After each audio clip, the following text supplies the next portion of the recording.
திமுகவையும் பகச்சிட்டாங்க, பாஜகவையும் பகச்சிட்டாங்க, எல்லாரையும் பகச்சிட்டாங்க டோட்டலா எல்லாமே. ஆமா. சோ என்னுடைய கருத்து என்னவா இருக்கு அப்படின்னா, திமுக அதிமுக ரெண்டு பேருமே ஒரு 1 or 2 daysல சரி ரைட்டு நீங்க கவர்மெண்ட் ஃபார்ம் பண்ணுங்க, நாங்க வெளிநடப்பு செய்கிறோம் அப்படின்ற மாதிரி வெளிப்படையாகவோ இல்ல ஃபீலர்ஸ் அனுப்பியோ ரைட் நீங்க ஃபார்ம் பண்ணுங்க அப்படின்றாங்க. கொஞ்சம் போட விட்டு அடிப்போன்ற மாதிரி.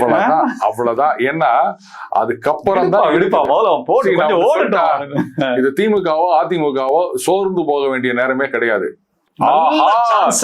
இது நான் இப்ப வெளில சொல்ல முடியாது. அருமையான ஆப்பர்ச்சுனிட்டி 2 பேத்துக்கும்.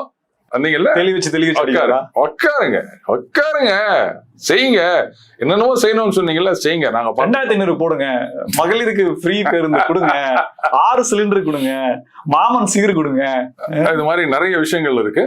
அதே மாதிரி அவங்களும் தயாரா தான் இருக்காங்க. தாவேக்கால எது நடந்தாலும் உடனே இது திமுகவின் சதி அப்படின்னு சொல்றதுக்கு. ஏதாவது ஒண்ணு நடந்ததுன்னா இது கூட பார்த்தேன் ட்விட்டர்ல. அப்கோர்ஸ் அது நிர்வாகியாலாம் தெரியாது, சும்மா அது டிவிக்கேன்னு போட்டு வச்சிருக்காங்க, அவ்வளவுதான்.